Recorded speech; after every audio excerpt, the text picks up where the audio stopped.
लगाने का मतलब क्या है?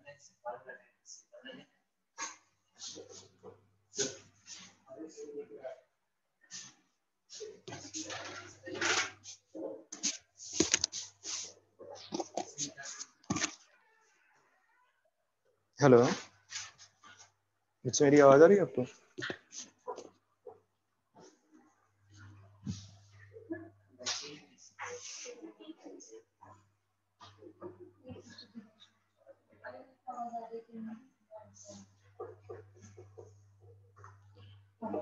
माउस ने आत्मसमर्पण कर रखा हुआ है।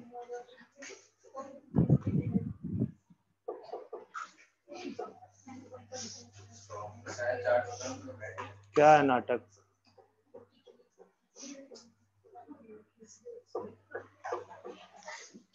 चलो ठीक है, सुनाई दे ही रहा होगा। Yes sir. अच्छा, तो मैं क्या पढ़ाने जा रहा था उस समय मुझे बताओगे?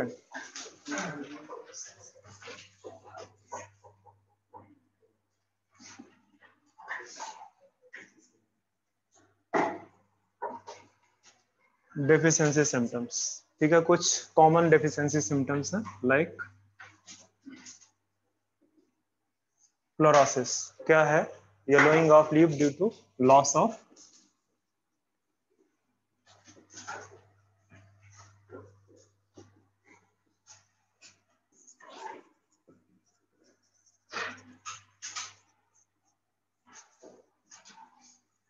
क्लोरोफिल की लॉस की वजह से लीव्स कैसे होने लगती हैं? येलो, ठीक है। तो उसी को क्या बोलते हैं? क्लोरोसिस। अब इस क्लोरोसिस में कई सारे रिस्पॉन्सिबल हैं मिनरल्स,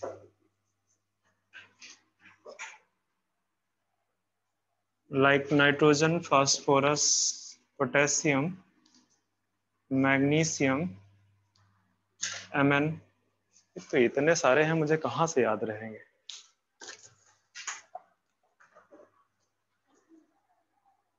एक काम करूंगा, मैं जो रोल ऑफ एलिमेंट्स है वो उसके लिए मैं नोट्स फॉरवर्ड करता हूं अभी, ठीक है। मैं यहाँ जस्ट डिस्कस कर दूंगा।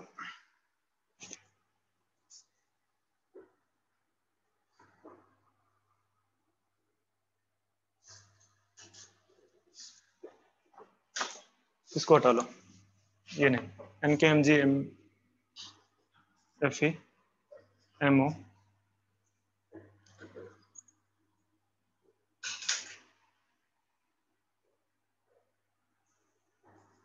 जिंक, ठीक है।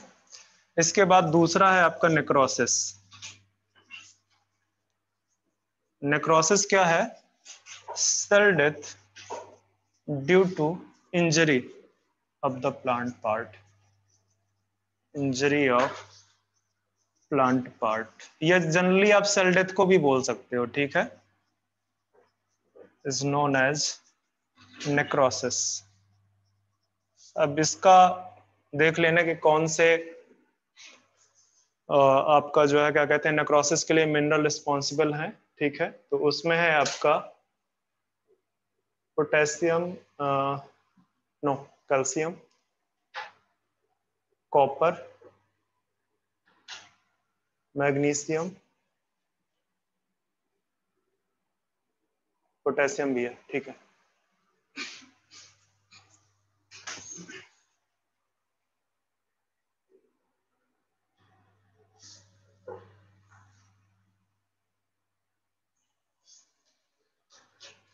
ठीक है, इसके बाद और आप देख लो तीसरा सिम्टम यहाँ पे, इनहिबिशन इन सेल डिवीजन। सेल डिवीजन में इनहिबिशन, इसमें कुछ लिखाने की जरूरत तो है नहीं है, ठीक है। सेल डिवीजन को इनहिबिट कर रहा है, कौन से हैं बेसिकली, कौन से मिनरल्स हैं यहाँ पे इसके लिए जो सेल डिवीजन को इनहिबिट करते हैं? के, MO, नाइट्रोजन, सल्फर, ठीक है। और आपका इनहिबिशन या delaying in flowering, delaying in flowering,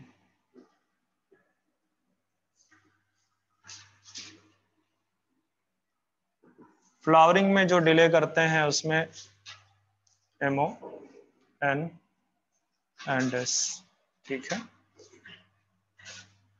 तो आप इसको तो याद रख सकते हो। इसको थोड़ा सा अगर के को उधर कर देते, चलो इसको मैं जरा सा इसका सीक्वेंस चेंज कर देता हूं, मैं थोड़ा सा रहेगा वही।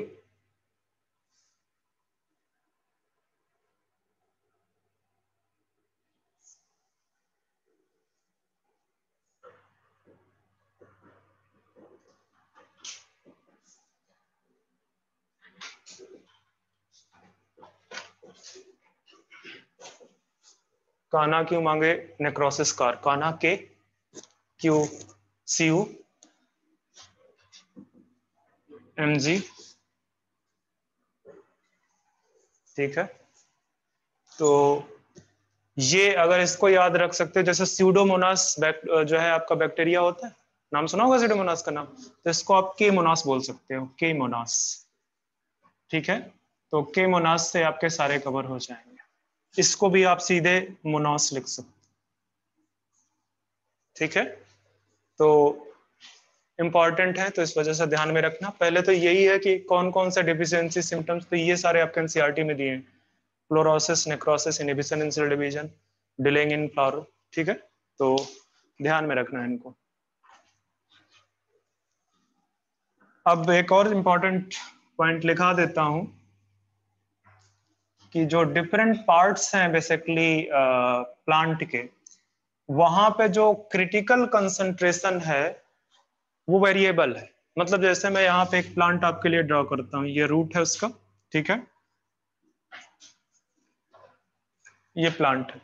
तो प्लांट में स्टेम में कोई और कंसंट्रेशन होगा क्रिटिकल, रूट में कोई और क्रिटिकल कंसंट्रेशन होगा, ब्रांचेज हैं, ब्रांच से जो है लीव्स निकली हैं तो ब्रांचेज में कोई और क्रिटिकल कंसंट्रेशन होगा, ठीक है। मतलब क्रिटिकल कंसंट्रेशन बहुत वेरिएबल है।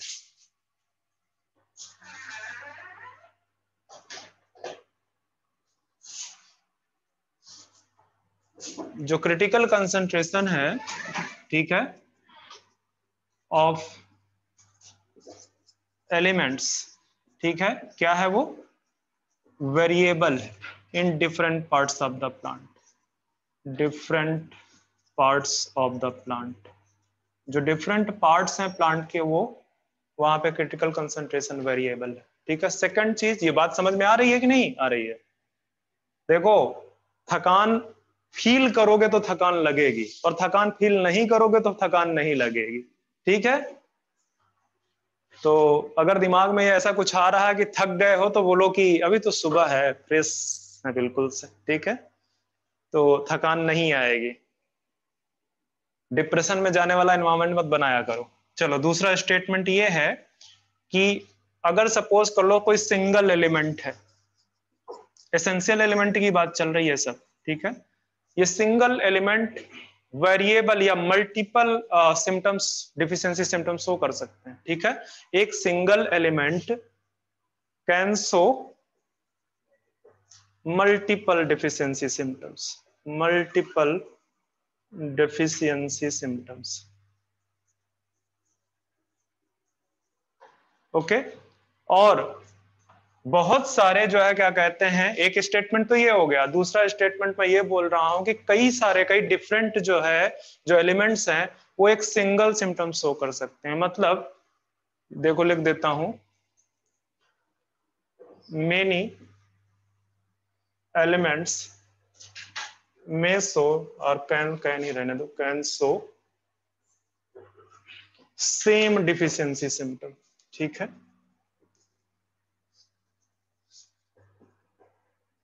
Same deficiency symptom. कई बार सोचता हूं कि ये जो आपके नीट वाले हैं क्यों बकवास से क्वेश्चन डालते हैं तुम्हारे सिलेबस में। इतने अच्छे अच्छे तो क्वेश्चन बन सकते हैं जो बच्चे पढ़े ही नहीं होते, पर वही कॉमन चीज डाल देंगे, फिर मेरिट चली जाएगी 98%। यार 98 तो मैं गलत बोल रहा हूँ, इस बार तो 100%, ठीक है। तो नहीं मुझे गया इस बार, अच्छा इस बार मैंने मुझे पता नहीं है। सही है। नहीं बच्चे वो 100% है। अच्छा सही है।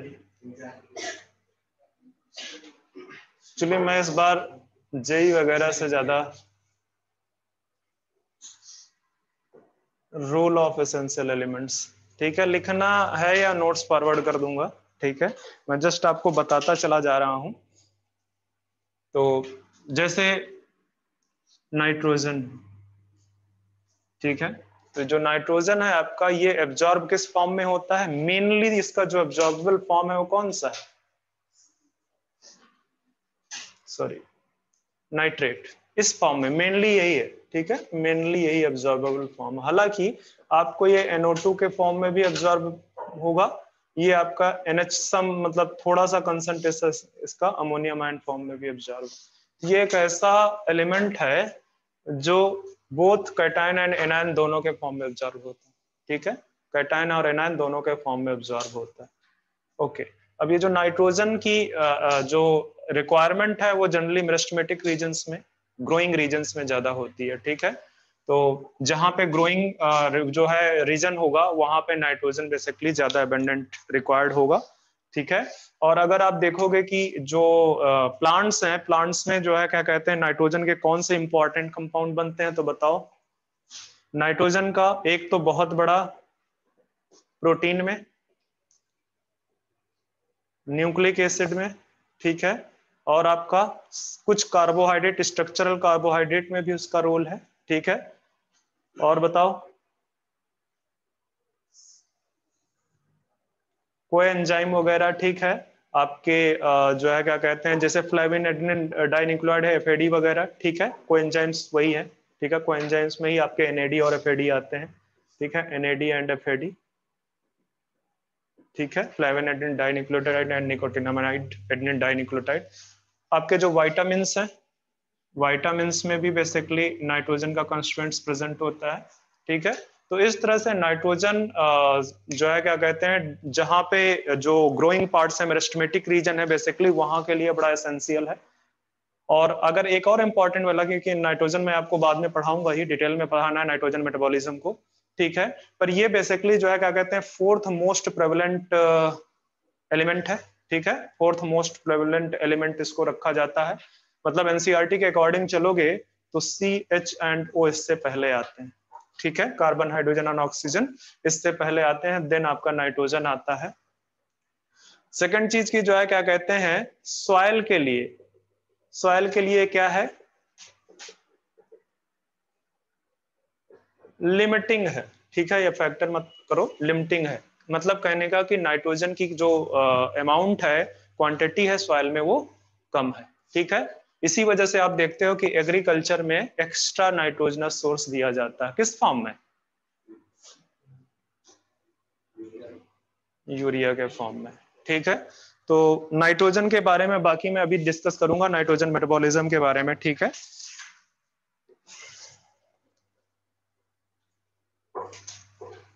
ध्यान में रखना कि जो मेरिस्टेमेटिक टिश्यू है वहां पे के लिए इंपॉर्टेंट है।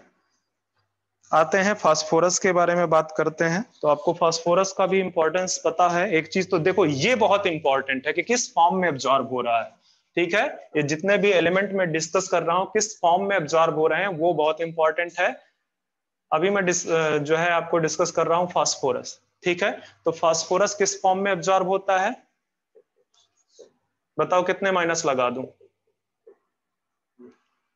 ऊपर वाले में,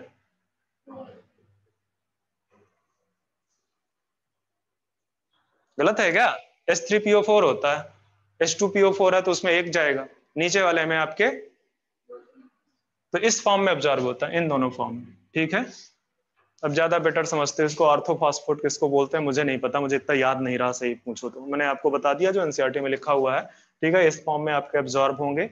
दूसरा जो है ये जो फास्फोरस है ये भी आपको जो है क्या कहते हैं जो ग्रोइंग पार्ट है या जहां पे सेल डिवीजन बहुत ज्यादा हो रहा है वहां पे रोल प्ले करेगा, क्योंकि ये बेसिकली फास्फोरस किसका पार्ट बनाता है, बताओ फटाफट बताओ, जेनेटिक मटेरियल, मतलब आपका न्यूक्लिक एसिड का एक तो पार्ट बनाता है, दूसरा किसका पार्ट बनाता है ये एनर्जी ट्रांसड्यूसर जो है, अब एनर्जी ट्रांसड्यूसर में कौन है, एटीपी है, ठीक है। फास्फोरिलेशन में इसका बहुत बड़ा रोल है, ठीक है। आपको याद होगा जब मैं आपको ग्लाइकोलाइसिस वगैरह बता रहा था तो ढेर सारा फास्फोरिलेशन रिएक्शन होता है, तो फास्फोरिलेशन में भी इसका बहुत ज्यादा रोल है, ठीक है। तो इसकी वजह से जितना भी मतलब ये एक मेन एलिमेंट है सेल ग्रोथ एंड एक्टिविटीज के लिए, ओके। और साथ में एक बहुत इंपॉर्टेंट जो चीज है कि प्री मेच्योर फॉल, अगर इसकी डिफिशियंसी हो जाए तो इससे क्या होता है, pre mature fall of leaves, ठीक है, pre mature fall of leaves, ये स्टेटमेंट याद रखना, ठीक है। इसकी डिफिशियंसी से pre mature fall of leaves होता है, ठीक है। और ये इस फॉर्म में अब्जॉर्ब होता है, ठीक है। जो ग्रोइंग रीजन है वहां के लिए ये फास्फोरस बहुत इंपॉर्टेंट रोल प्ले कर रहा है। अब आते हैं तीसरे मेन एलिमेंट में। ये सारे नोट्स मैं अभी फॉरवर्ड कर दूंगा, जब मैं चलने लगूं तो मुझे बताना, मैं इमीडिएट अभी फॉरवर्ड कर दूंगा आपको।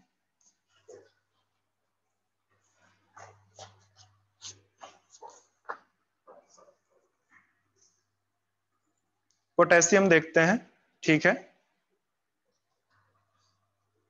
अब पोटेशियम का सारा रोल तुम बताओगे मुझे, मैं बस बता देता हूं कि किस फॉर्म में एब्जॉर्ब होता है, ठीक है। पोटेशियम किस फॉर्म में एब्जॉर्ब हो रहा है, K+ के फॉर्म में, ठीक है। और फंक्शन बताओ तुम। एक तो एंजाइम एक्टिवेटर है, अभी कुछ देर पहले मैं आपको बता के गया था, एंजाइम एक्टिवेटर है। दूसरा बताओ, ऑस्मोटिक बैलेंस में रोल प्ले करता है, ऑस्मोटिक बैलेंस में रोल प्ले करता है। तीसरा बताओ, ओपनिंग एंड क्लोजनिंग ऑफ स्टोमेटा में। तो और बताओ, परमेबिलिटी ऑफ मेम्ब्रेन में रोल प्ले करता है। इससे ज्यादा क्या पढ़ोगे पोटेशियम के बारे में, ठीक है। तो ये है, मैं देख लेता हूं अगर कोई डिफिशियंसी, मेन डिफिशियंसी सिम्टम्स देता हो ये।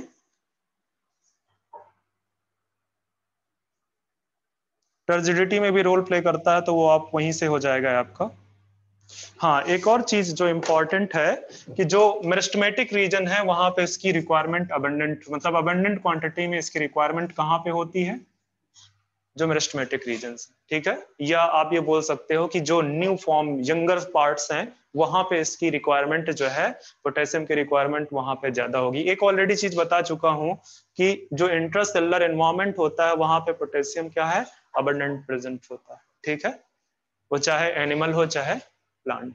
चलो, तो पोटेशियम के बाद में आगे बढ़ते हैं हम, कैल्शियम। ये भी बड़ा इंपॉर्टेंट है आपका।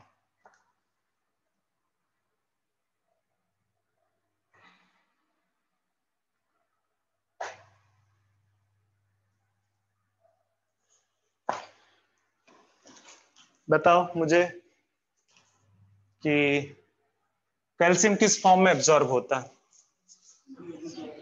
कैल्शियम डबल+, ठीक है, Ca++ के फॉर्म में आपका जो कैल्शियम है वो Ca++ के फॉर्म में एब्जॉर्ब होता है, ठीक है। मैं आपको पहले भी बता चुका हूं, इसकी भी जो रिक्वायरमेंट है आपको कहाँ पे, मेरिस्टेमेटिक रीजन में, ठीक है, ज्यादा होगा। एक और चीज ध्यान दो, मैं अभी कुछ देर बाद पहले बता रहा था कि ये इमोबाइल है कि नहीं। मैंने 4 एलिमेंट इमोबाइल में रखे हैं, जिसमें से सल्फर तो मोबाइल और इमोबाइल दोनों के कैटेगरी में होता है। इसके अलावा बोरान है, निकल है, आयरन है, और निकल नहीं, जिंक नहीं बचे, निकल नहीं है, boron, sulphur, calcium and iron, ठीक है। तो ये कैल्शियम आपका कैसा है, इमोबाइल है। और अगर इमोबाइल है तो ये कहाँ पे स्टोर हो जाएगा, basically store in older leaves, ठीक है। तो अब भूलना नहीं चाहिए, ठीक है। क्या बच्चे,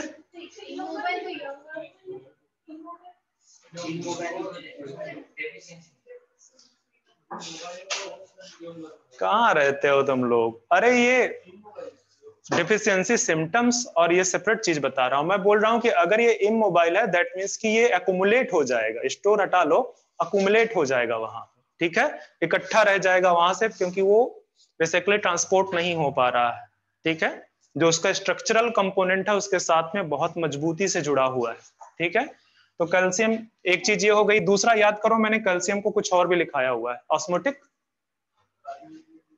एक तो परमेबिलिटी, हाँ परमेबिलिटी में रोल प्ले करेगा, ठीक है। ये जो है क्या कहते हैं, आपका जो कैल्शियम है, जो मैं बोल रहा था कि मेरिस्टेमेटिक रीजन में रिक्वायरमेंट है, क्यों रिक्वायरमेंट है, वो इस वजह से क्योंकि ये सेल वॉल सिंथेसिस में रोल प्ले करता होता कि नहीं, कैल्शियम पेक्टेट होता है सेल वॉल सिंथेसिस में, ठीक है।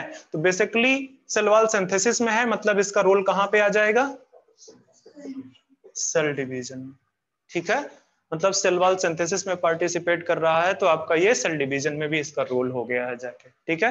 परमेबिलिटी की मैं बात कर ही चुका हूं आपसे। एक्यूमुलेट करता है ओल्डर लीफ में, ये भी मैं आपको बता चुका हूं। मेरिस्टेमेटिक रीजन में रिक्वायरमेंट होता है, वो ये सब आपस में रिलेटेड है। Meristematic region cell wall synthesis cell division है कि नहीं रिलेटेड, ठीक है। मेरिस्टेमेटिक रीजन में ढेर सारी सेल बनती हैं, कैसे बनती हैं भाई, सेल डिवीजन बनती है। सेल डिवीजन होगा तो सेल वॉल के सिंथेसिस के लिए आपको कैल्शियम की रिक्वायरमेंट होगी। तो ये सब आपस में एक दूसरे से रिलेटेड है।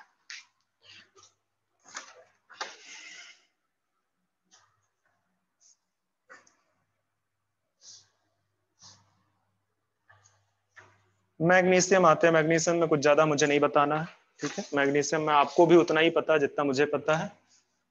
मैग्नीशियम एब्जॉर्ब होगा आपका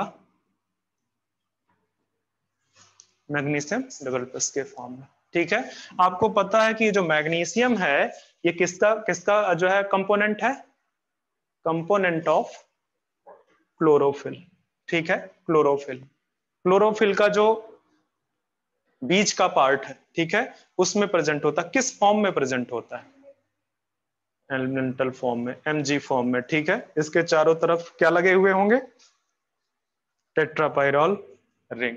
कितनी रिंग प्रेजेंट होती है क्लोरोफिल में,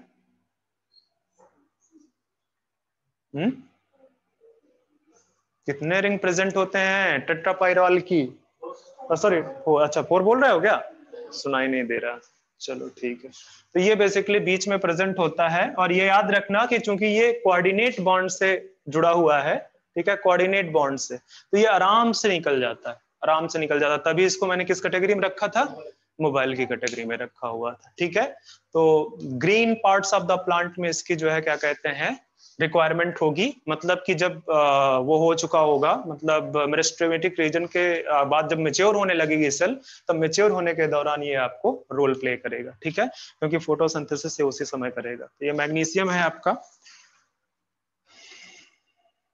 एक और इंपॉर्टेंट काम है, बताओ मुझे, सेल बायोलॉजी अगर पढ़ा रखा है तो आपको पता होना चाहिए।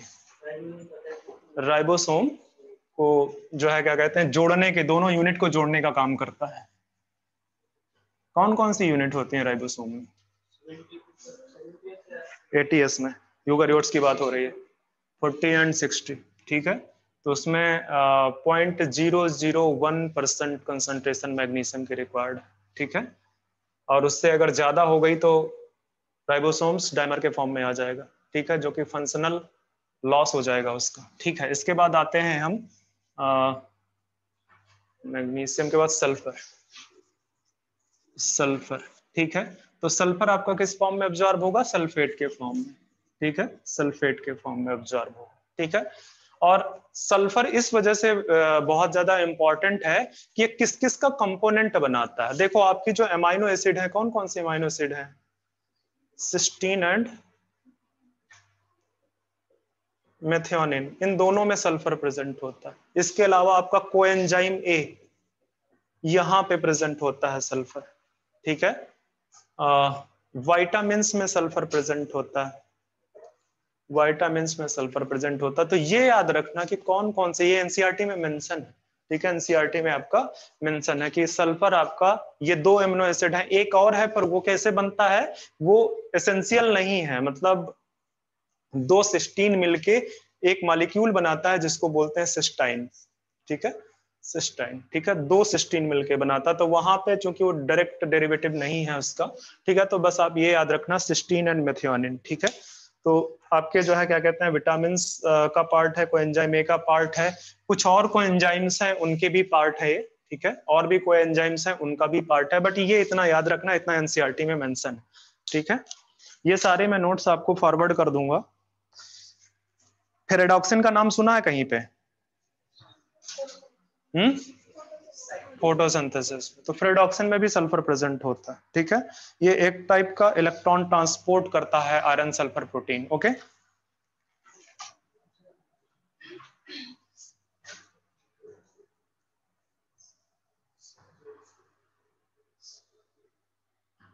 चलो, आयरन तो कुछ खास नहीं है, जो चीज इंपॉर्टेंट है वो मैं बता दे रहा हूँ, ठीक है। आयरन में आपको जो चीज इंपॉर्टेंट है वो डिस्कस कर दे रहा हूँ। एक्चुअली अगर बच्चे में इसको लिखाने लगता तो एक लेक्चर से ज्यादा अकेले ये रोल लिख जाता है, तो इसको लिखाना बेहतर नहीं है, जो समझाना जो इंपॉर्टेंट है वो मैं बता रहा हूँ। Fe, ठीक है, किस फॉर्म में एब्जॉर्ब होता है ये बड़ा कॉन्ट्राडिक्टरी है, Fe+3 के फॉर्म में, ठीक है। ध्यान में रखना, एनसीईआरटी आपका यही बोल रहा है कि ये फेरिक फॉर्म में एब्जॉर्ब होगा, ठीक है। Fe3 फॉर्म के बच्चे हंसो मत, मुझे सब दिख जाता है, क्यों फालतू में हंस रहे होते हो, मैं कार्टून तो नहीं दिखता। तो मैं और क्या बता रहा था कि जो आपका आयरन है, मैंने आपको लिखाया था कि रेडॉक्स रिएक्शन में पार्टिसिपेट करता है, ठीक है। आयरन सल्फर प्रोटीन का पार्ट है, मतलब आप रेडॉक्स से इस तरह से बोल सकते हो कि इलेक्ट्रॉन ट्रांसपोर्ट में पार्टिसिपेट करता है, ठीक है। आयरन आपका इलेक्ट्रॉन ट्रांसपोर्ट में पार्टिसिपेट कर रहा है, मतलब जितने भी, जैसे किस किस का पार्ट बनाता है, तो आप ये बोल सकते हो साइटोक्रोम्स, ठीक है। साइटोक्रोम, और साइटोक्रोम का रोल आपने कहाँ पे देखा है फोटोसिंथेसिस में, साइटोक्रोम B6 इलेक्ट्रॉन ट्रांसपोर्ट कराता है, ठीक है। वहीं पे आपके आयरन सल्फर प्रोटीन प्रेजेंट होते हैं, वहीं पे आपके फेरेडॉक्सिन प्रेजेंट होते हैं। आप अगर उसमें आ जाओगे इलेक्ट्रॉन ट्रांसपोर्ट सिस्टम किस में, रेस्पिरेटरी पाथवे में, तो वहां पे भी आपको ये सब देखने को मिल जाएंगे। मतलब इलेक्ट्रॉन ट्रांसपोर्ट में आयरन का बहुत बड़ा रोल है, ठीक है। दूसरा एक और पहले ही बता चुका था, एक इंपॉर्टेंट पॉइंट की, अगर माइक्रो न्यूट्रिएंट्स की बात करोगे तो iron is the most abundant, ठीक है। आयरन को पहले कहां पे रखा गया था, मैक्रो में रखा गया था, ठीक है। फिर बाद में देखा गया कि इसकी क्वांटिटी जो हमारा क्राइटेरिया है वो उतना फुलफिल नहीं कर रहा है, तो उसको उठा के रख दिया गया, ठीक है। अब आते हैं मैग्नीज पे। तो मैग्नीज का नाम सुनते ही आपको एक तो बड़ा इंपॉर्टेंट पार्ट समझ में आया होगा कि जो फोटोलिसिस ऑफ वाटर है, ठीक है। फोटोलिसिस ऑफ वाटर में जो ऑक्सीजन इवॉल्विंग कॉम्प्लेक्स है, उसमें 3 आयन पार्टिसिपेट करते हैं, उनमें से एक क्या है, मैग्नीज। और ये भी याद रखना, अगर याद रह जाता तो बहुत अच्छी बात है, कि जो डायरेक्ट इलेक्ट्रॉन देता है किसको, नाम बोल रहा हूं, PS1 को, PS2 को, PS2 का जो रिएक्शन सेंटर है क्या, P680, उसको जो डायरेक्ट इलेक्ट्रॉन देता है वो कौन है, मैग्नीज। देन उसको फिर H2 इलेक्ट्रॉन देता है, ठीक है। तो ये बेसिकली डायरेक्ट इलेक्ट्रॉन प्रोवाइड करता है, 4 मैग्नीज के आयन प्रेजेंट होते हैं वहां पे, ठीक है। इतना हालांकि डीप में आपसे नहीं पूछने वाला है, इतना डीप में आपसे नहीं पूछने वाला है। तो ये मैग्नीज वगैरह के हैं, और भी अगर ये एंजाइम एक्टिवेटर है, ये तो मैं आपको पहले भी बता चुका हूं कि जो माइक्रो न्यूट्रिएंट्स है, बोरॉन को छोड़ को सारे के सारे क्या हैं, एंजाइम एक्टिवेटर्स।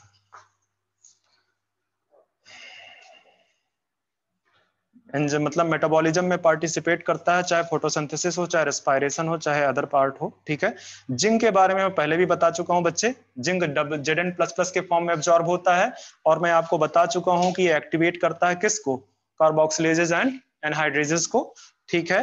और एक और चीज मैं आपको बता चुका हूं, हार्मोन के रिस्पेक्ट में मुझे फटाफट आंसर दो। उसके रिस्पेक्ट में, हार्मोन्स के रिस्पेक्ट में, प्लांट हार्मोन ऑक्सीन। ऑक्सीजन की बायोसिंथेसिस में पार्टिसिपेट करता है, ठीक है। ऑक्सीजन की बायोसिंथेसिस में पार्टिसिपेट करता है। ट्रिप्टोफैन बेसिकली क्या है, प्रिकर्सर है ऑक्सीजन सिंथेसिस का। तो ध्यान में रखना, बहुत इंपॉर्टेंट है zinc with respect to enzyme activator, okay. मतलब ये दोनों पॉइंट जो मैंने दिखाए हैं बहुत इंपॉर्टेंट है, और Zn+ फॉर्म इस फॉर्म में एब्जॉर्ब होता है, ये भी इंपॉर्टेंट है, ठीक है। आते हैं लास्ट में कॉपर, ठीक है। कॉपर किस फॉर्म में एब्जॉर्ब होता है बताओ, Cu+, ठीक है। क्यूप्रस नहीं, क्यूप्रिक, क्यूप्रिक क्या होगा, ठीक है। तो ये इस फॉर्म में एब्जॉर्ब होगा, और ये आपका रेडॉक्स रिएक्शन में पार्टिसिपेट करता है, ठीक है। आपको याद होगा प्लास्टोसाइनिन कहां पे, फोटोसिंथेसिस में, उसमें 2 कॉपर प्रेजेंट है। इसके अलावा साइटोक्रोम C, ठीक है, साइटोक्रोम सी में भी प्रेजेंट हैं, और उसके बाद आपके जो है साइटोक्रोम ऑक्सीडेज या रिडक्टेज, साइटोक्रोम ऑक्सीडेज में भी प्रेजेंट। ठीक है, तो ये कॉपर बेसिकली किस चीज में पार्टिसिपेट करता है? रिडॉक्स रिएक्शन में। ठीक है, रिडॉक्स रिएक्शन में कॉपर आपका पार्टिसिपेट करता है। तो ये आप क्यूप्रिक प्लस क्यूप्रिक फॉर्म में जो है आपका एब्जॉर्ब होगा, रिडॉक्स रिएक्शन में पार्टिसिपेट करता है। आपको मैंने बता दिया कहाँ कहाँ पे है, मतलब फोटोसिंथेसिस में भी है और रेस्पिरेशन के भी। कहाँ पे इन्वॉल्व है? इलेक्ट्रॉन ट्रांसपोर्ट में इन्वॉल्व है। ओके, कुछ तो ऊपर से जा रहा होगा, ठीक है कि नहीं जा रहा है? मुझे पता चल रहा है कि जा रहा है। एक और बताता हूं, बहुत इंपॉर्टेंट है, इसको आप याद रखना, बहुत इंपॉर्टेंट है। बोरॉन, कोई क्वेश्चन भी इससे पूछा जा चुका। क्या सोच रहे हो कि कब छोड़ूंगा, दिमाग में ये चल रहा है क्या? चलो, तो बोरान आपका एब्जॉर्ब होता है बोरेट के फॉर्म में। अब बच्चे बोरेट का फार्मूला बताओ मुझे। ठीक है, H3BO4 होता है ना, तो इस फॉर्म में, बोरेट के फॉर्म में एब्जॉर्ब होता है। ठीक है, इंपॉर्टेंट ये है कि ये जो बोरान है आपका, ये हेल्प करता है इन कैल्शियम ट्रांसलोकेशन। जो कैल्शियम का ट्रांसलोकेशन है उसमें हेल्प करता है। मतलब अगर बोरान की डिफिशियंसी हुई तो कैल्शियम की डिफिशियंसी डेड से हो रहा है। ठीक है, ये कार्बोहाइड्रेट ट्रांसलोकेशन में भी हेल्प करता है। ठीक है, कार्बोहाइड्रेट के ट्रांसपोर्ट में हेल्प करता है। याद रखना, जो आपने मास फ्लो हाइपोथेसिस देखी थी, उसमें सीव ट्यूब में जो ट्रांसपोर्ट है वो बोरेट के फॉर्म में होता है सुक्रोज का। सुक्रोज किसके साथ रिएक्शन करता है? बोरान के साथ में। ठीक है, तो ये बेसिकली कार्बोहाइड्रेट ट्रांसलोकेशन में भी हेल्प करता है। ठीक है, ये मेम्ब्रेन जो है सिंथेसिस के लिए भी इंपॉर्टेंट है, इसका जो है रोल है। ठीक है, मेम्ब्रेन सिंथेसिस के लिए भी इसका रोल है। तो मैंने कुछ इंपॉर्टेंट पॉइंट बताए हैं। एक तो uptake and utilization of calcium, membrane functioning. एक और रह जा रहा है बहुत इंपॉर्टेंट, पॉलन जर्मिनेशन।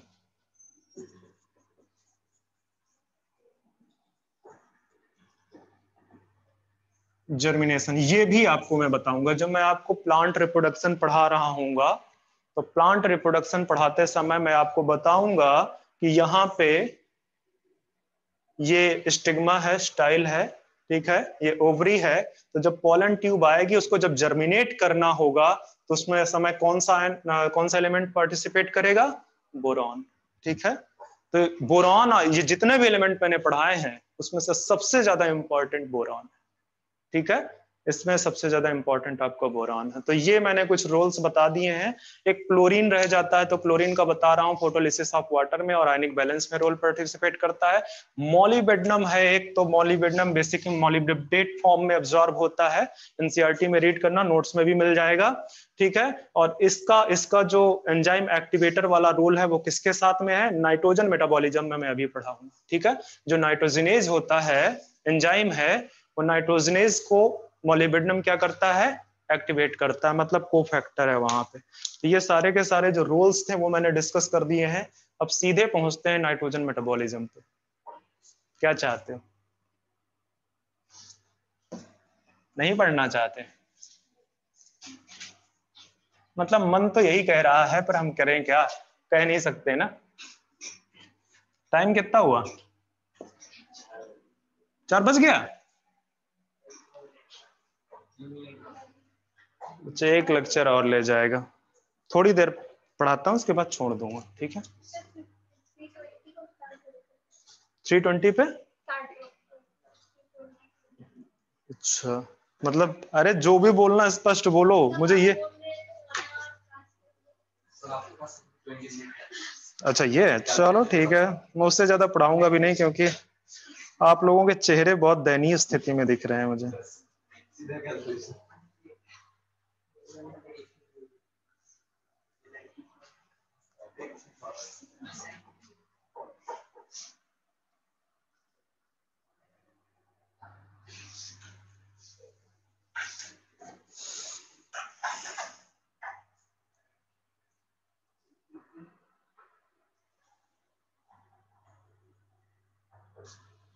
चलो आ जाओ बच्चे, नाइट्रोजन मेट्रोजन आज स्टार्ट कर देते हैं। बहुत बड़ा टॉपिक है और बहुत इंपॉर्टेंट टॉपिक है, ठीक है। मतलब जितना इंपॉर्टेंट आपने अभी तक जो चीजें पढ़ी हैं वो पार्ट अकेले, मतलब ये अकेले और वो सब मिला के, ठीक है। तो नाइट्रोजन मेटाबॉलिज्म मतलब जितने भी आप एलिमेंट्स, आपने एलिमेंट्स के बारे में देखा है उसमें से आपकी एनसीईआरटी सिर्फ एक के बारे में डिस्कस करती है, वो है आपका नाइट्रोजन, ठीक है। तो एक चीज मैंने पहले ही आपको बता रखा है कि जो आपका नाइट्रोजन है, this is the fourth most prevalent element in living organisms. जो लिविंग ऑर्गेनिज्म है उसमें से ये फोर्थ मोस्ट, ठीक है। एक और बहुत इंपॉर्टेंट पॉइंट इसके रिस्पेक्ट में है कि ये लिमिटिंग है, ठीक है। दोनों जगह पे एक्वेटिक हैबिटेट और टेरेस्ट्रियल हैबिटेट दोनों के लिए लिमिटिंग है, ठीक है। Limiting in both aquatic and terrestrial habitat, ठीक है। इन दोनों में आपको नाइट्रोजन लिमिटिंग मिलेगा। इसके बाद आपको अभी अभी डिस्कस कर चुका हूं कि ये बहुत सारे जो है क्या कहते हैं बायोमॉलिक्यूल्स का पार्ट बनाता है, ठीक है। मतलब ये कंपोनेंट है, कंपोनेंट ऑफ, बताओ फटाफट बताओ, एमाइनो एसिड, ठीक है, प्रोटीन्स। अब बोलो सोच रहे होगे कि अलग अलग क्यों लिखा रहे हो, वो इस वजह से क्योंकि कई बार सेपरेट भी होती है अमाइनो एसिड्स, ठीक है। Amino acids, proteins, hormones, phyto hormones की बात कर रहा हूँ, ठीक है। प्लांट है तो फाइटो हार्मोन्स की बात कर रहा हूँ मैं, ठीक है। वाइटामिन्स, वाइटामिन्स आपका, आपके जो है ना कोएंजाइम्स, कोएंजाइम्स, ठीक है। तो ये याद रखना, कई बार क्वेश्चन पूछ लेता है कि आपका नाइट्रोजन किस किस में प्रेजेंट है, ठीक है। तो ये आपके प्रोटीन्स हैं। कार्बोहाइड्रेट भी लिख दो यहाँ पे, न्यूक्लिक एसिड भी लिख दो, मैं भूल गया यहाँ पे, कार्बोहाइड्रेट, न्यूक्लिक एसिड आपको वहां पे भी देखने को मिल जाएगा, ठीक है।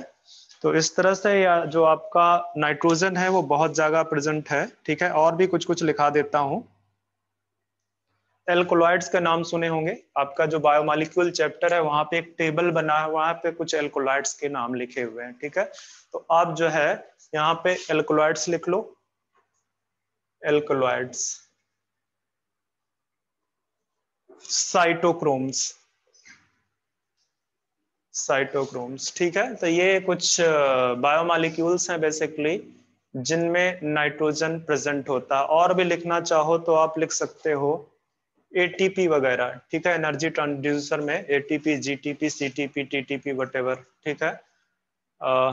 आपका ये है। अब फंक्शनल रिस्पेक्ट में अगर देखा जाए, ये तो फंक्शनल है, ये सिग्निफिकेंस देख लो अगर आप उसका, तो आपको पता है कि जो आपका न्यूक्लिक एसिड है उसका एक बहुत इंपॉर्टेंट कंपोनेंट क्या है, नाइट्रोजन है, नाइट्रोजनस बेस के फॉर्म में, ठीक है। नाइट्रोजनस बेस के फॉर्म में, ठीक है। दैट मीन्स कि क्या करता है, स्टोर जेनेटिक इंफॉर्मेशन, ठीक है। जेनेटिक इंफॉर्मेशन को स्टोर करता है।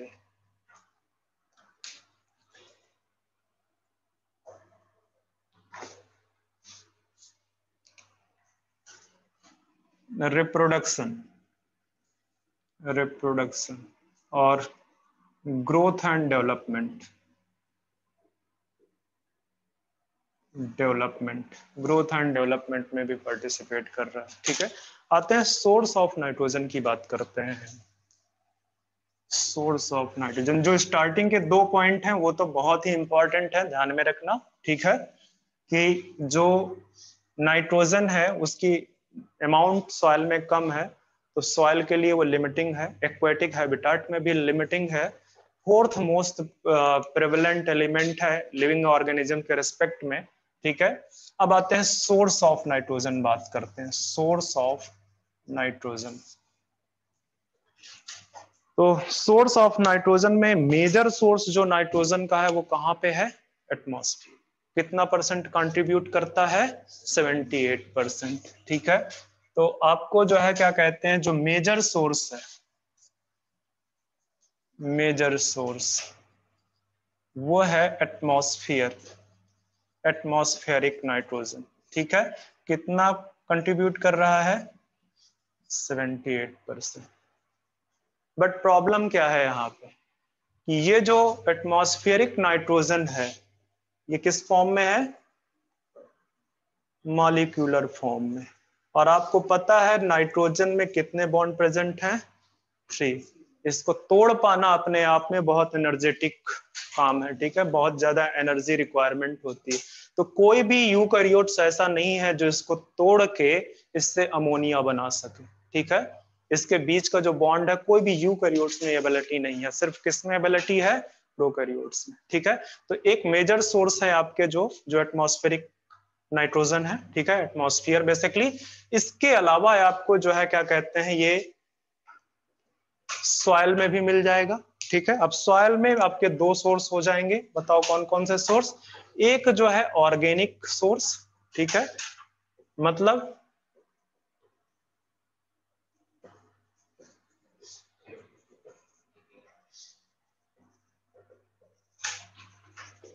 Dead and decaying organic matter. ठीक है, और दूसरा है आपका इनऑर्गेनिक, एलिमेंटल फॉर्म में, मतलब साल्ट के फॉर्म में। ठीक है, साल्ट के फॉर्म में। तो आपको सॉइल में इस तरह से मिल जाएंगे। इसके बाद आपको और भी मिलेंगे, लाइक इंडस्ट्री, इंडस्ट्री से, और आपका आर्टिफिशियल, जो भी आर्टिफिशियल सोर्स हो। बताओ आर्टिफिशियल सोर्स? यूरिया। ठीक है, बनाई जाती है ढेर सारी। और इंडस्ट्री में ये जो पॉल्यूशन हो रहा है ना, जो धुआं निकल रहा है, उसमें बहुत ढेर सारे नाइट्रोजन के ऑक्साइड्स होते हैं कि नहीं? ठीक है, ऑक्साइड्स ऑफ नाइट्रोजन। ठीक है, ऑक्साइड्स ऑफ नाइट्रोजन। तो ये सब सोर्स हैं आपके, किसके? नाइट्रोजन के। अब आते हैं नाइट्रोजन के सोर्स के बाद में कि ये सारे सोर्स हैं, तो ये तो आपको अवेलेबल दिखेंगे, सॉइल वाला अवेलेबल दिखेगा आपका, ये इंडस्ट्री वाला भी अवेलेबल होता है क्योंकि वो बेसिकली सिंगल नाइट्रोजन अटैच है उसके साथ में, ये भी अटैच है। ये तो सब अवेलेबल है, ये आपके लिए अवेलेबल नहीं है। ठीक है, जहां सबसे ज्यादा नाइट्रोजन प्रेजेंट है वही आपके लिए अवेलेबल नहीं है। ठीक है, तो ये एक साइकिल चलता है नाइट्रोजन का। ठीक है, नाइट्रोजन का एक साइकिल चलता है पूरा, जिससे जो एटमॉस्फेरिक नाइट्रोजन है वो सॉइल पे आ रही है। तो आप सोच रहे होंगे कि जब एटमॉस्फेरिक नाइट्रोजन सॉइल में आ ही रही है तो लिमिटिंग कैसे हो गया? ठीक है, तो मैंने एक और चीज बोला कि ये साइकिल है। ठीक है, ये एटमॉस्फेयर में आ रही है तो एटमॉस्फेयर में जा भी रही है। ठीक है, एटमॉस्फेयर में जा भी रही है। तो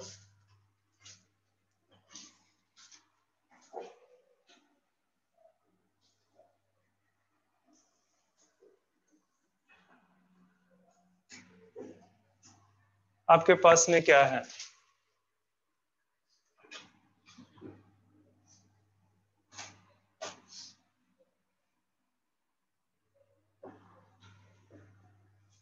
NH3।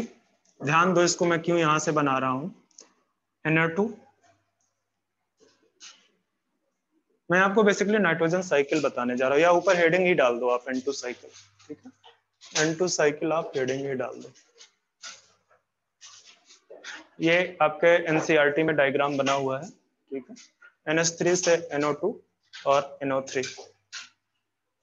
अब यहाँ पे ये जो सोर्स मैंने ऊपर दिखाए हैं, ये यहाँ पे एटमॉस्फेरिक सोर्स, ठीक है, इंडस्ट्री, ये सब आप देखो यहाँ पे। अच्छा, एक और चीज मुझे लिखना था यहाँ पे, मैं भूल गया, वहां पे मैं लिखा दूंगा। ठीक है, जो आपका ऊपर लाइटनिंग होती है। ठीक है, तो लाइटनिंग में भी जो एटमॉस्फेरिक नाइट्रोजन है, चूंकि लाइटनिंग में बहुत ज्यादा क्या होता है, जब बिजली कड़कती है ऊपर तो उसमें बहुत सारा एनर्जी होता है।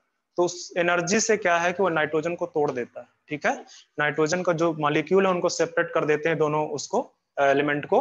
ठीक है, तो उसके फॉर्म में भी कुछ आपका नाइट्रोजन, एटमॉस्फेरिक नाइट्रोजन बेसिकली उसमें कन्वर्ट हो जाता है इस तरह से मॉलिक्यूलर फॉर्म में। ठीक है, तो यहाँ पे मैं आपका लिख रहा हूं, एक तो आपका यह है एटमॉस्फेरिक, एटमॉस्फेरिक नाइट्रोजन पूरा। ठीक है, एटमॉस्फेरिक, एक मिनट बच्चे, मुझे एक तरफ इसको इधर लिख लेते हैं। बीच में लिखते हैं, बाकी सोर्स भी मैं ऊपर दिखा लूंगा, अभी मैं यहाँ पे रखता हूँ इसको, या एक पूरा वो बना लेते हैं। ये मान के चलो कि एटमॉस्फेरिक नाइट्रोजन, ठीक है, ये एटमॉस्फेरिक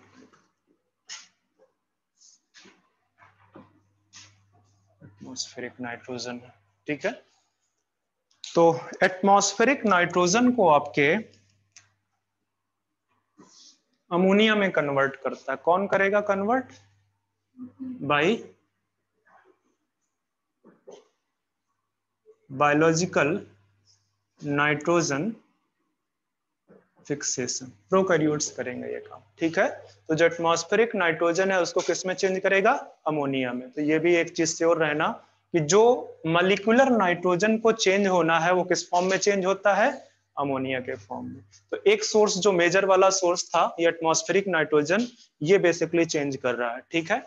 इसके अलावा जो आपका इंडस्ट्रियल है, मैं बीच में यहाँ पे छोटे छोटे ब्लॉक बना लेता हूँ, ठीक है। ये आपका इंडस्ट्रियल नाइट्रोजन है, ये आपका किस फॉर्म में जाएगा? ठीक है, नाइट्रोजन के ऑक्साइड्स हैं, ठीक है, नाइट्रोजन के ऑक्साइड्स के फॉर्म में इंडस्ट्रियल नाइट्रोजन।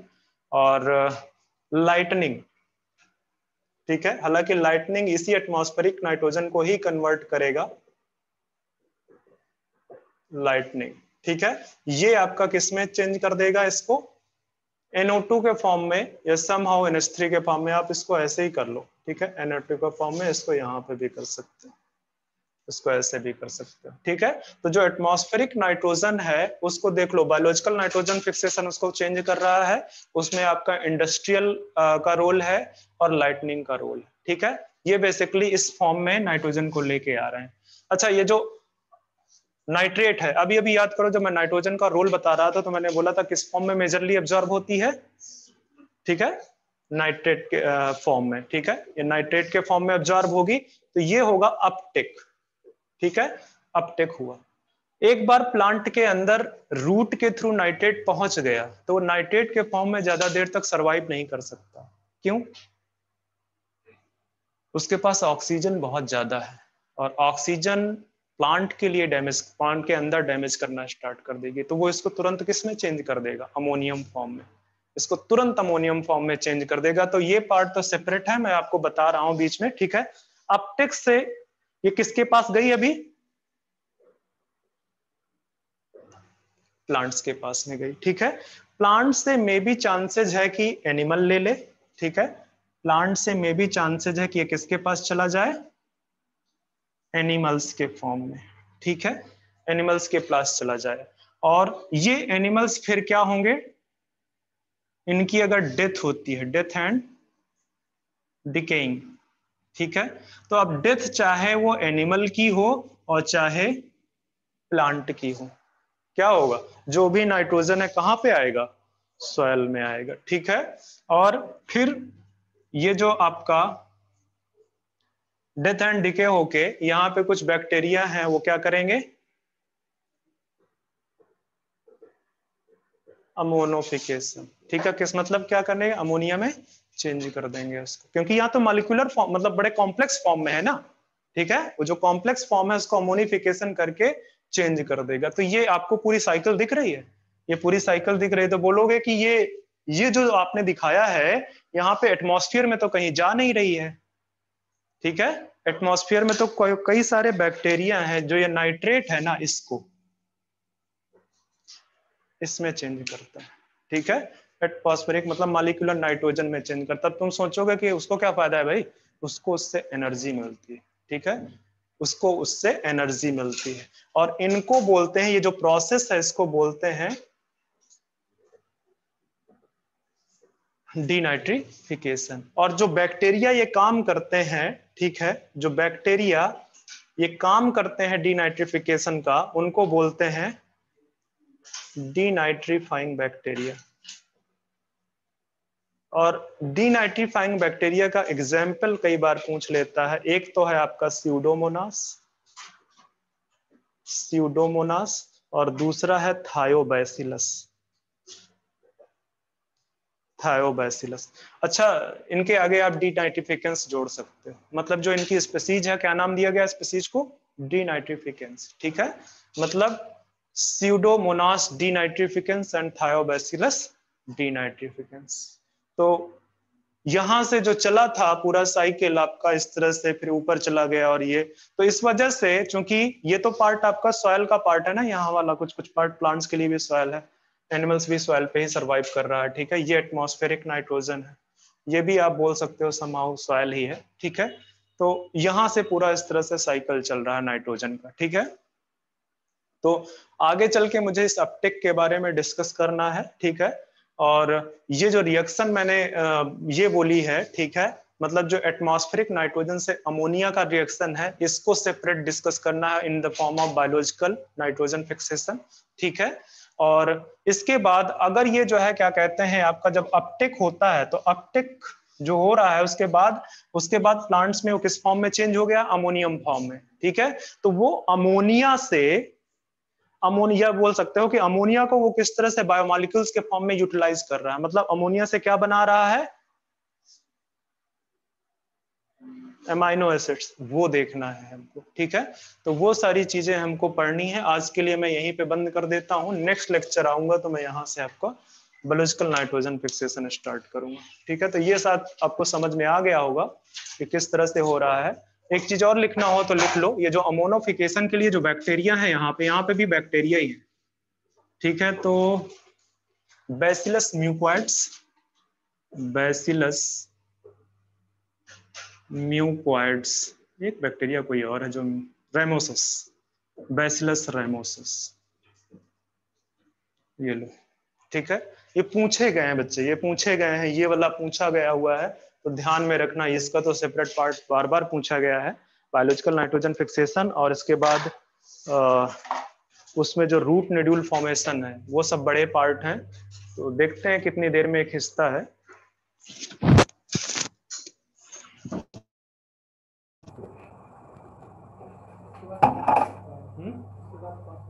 डाइजेशन पढ़ेंगे पहले, आपका ह्यूमन फिजियोलॉजी बहुत ज्यादा बची हुई है, जैसे ही ह्यूमन फिजियोलॉजी खत्म होगा सिलेबस बहुत स्पीड अप हो जाएगा, बहुत ज्यादा स्पीड अप हो जाएगा।